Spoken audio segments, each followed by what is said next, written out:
How is the retired life treating the man without fear? Could it be more dangerous than the superhero life ever was? Well, let's hop into the pages of Daredevil issue number 9 and find out for ourselves, shall we? Well, now this is unexpected. As the comic opens up, we see Matt Murdock and Reed Richards playing a friendly game of chess in the park. You may or may not remember, but the Fantastic Four were actually some of Matt Murdock's first clients as a lawyer back in the day. Their conversation, while fun and easygoing at first, eventually takes a rather serious turn when Matt, ever the Catholic, decides to ask Mr. Fantastic if he believes in God. Particularly, does God have a plan for him? Matt may be happy and content in retirement, but he still feels rudderless. Like, if God was talking to him, he certainly stopped. Now, geez, Matt, no religion talk at the park. Everyone knows you save religion and politics for Christmas dinner. Mr. Fantastic says that he feels like something of an agnostic. He's seen some truly amazing things. Universes created and destroyed, rewritten by the forces of incredibly powerful beings. Not to mention the fact that they're on the first name basis with a bunch of gods from other pantheons. But no, Mr. Fantastic doesn't believe in one sole creator god, and especially not in a cruel god who would damn you to hell for kneeling in the wrong place and praising the wrong god. And that perhaps all the religious dogma and rules and stories were as big a contributing factor into why Matt Murdock became the hero that he did as much as the acid that got splashed in his eyes. Well, that's Matt's spiritual life spoken for, but what about his romantic life? Well, that continues to be rather strange. Mrs. Libris apologizes for using him as a prop in her dinner to make her husband upset in the previous issue,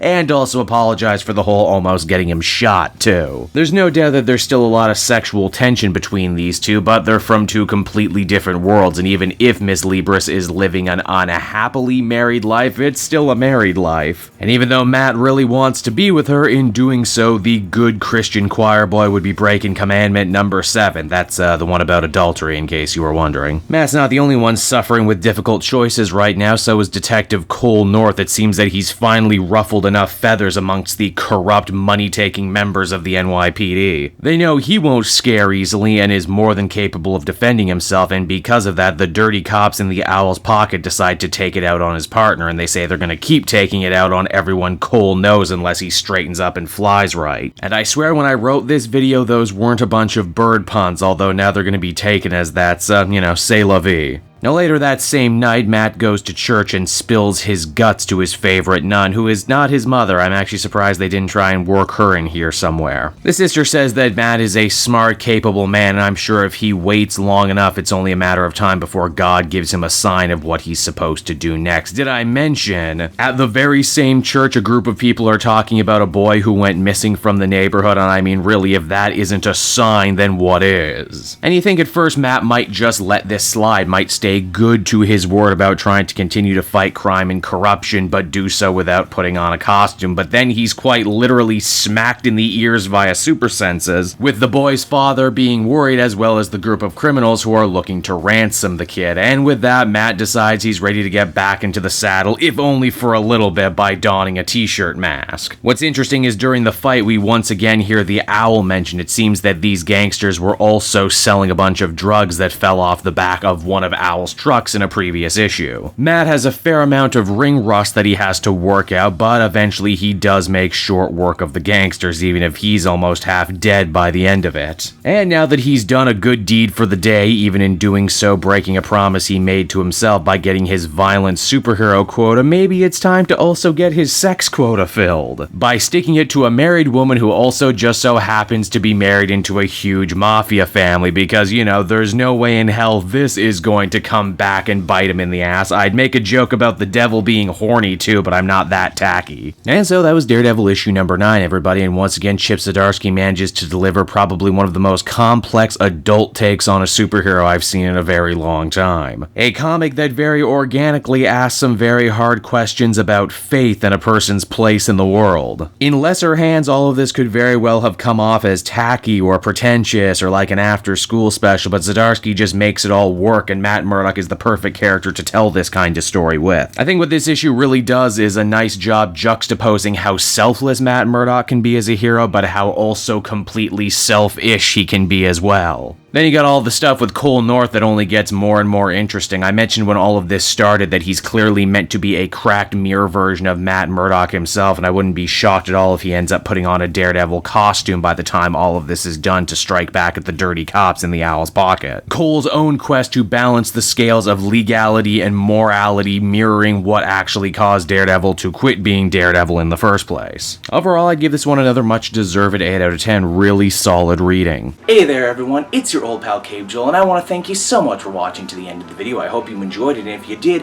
why not check out some of this other comic content I have available for you. Then you can follow me on Twitter and Facebook at Cape Joel, so you're always up to speed on what I'm doing next. And hey, if you're in the market for some comic books for yourself, might I recommend buying your trades through my book depository link down in the description. Not only will you save a bundle by not having to pay anything for shipping or handling, but everything you buy via my link goes to support me and the channel. So you win, I win, everybody wins, right? And until next time, I will be back again with more comic content that smacks of greatness. Bye-bye, everybody.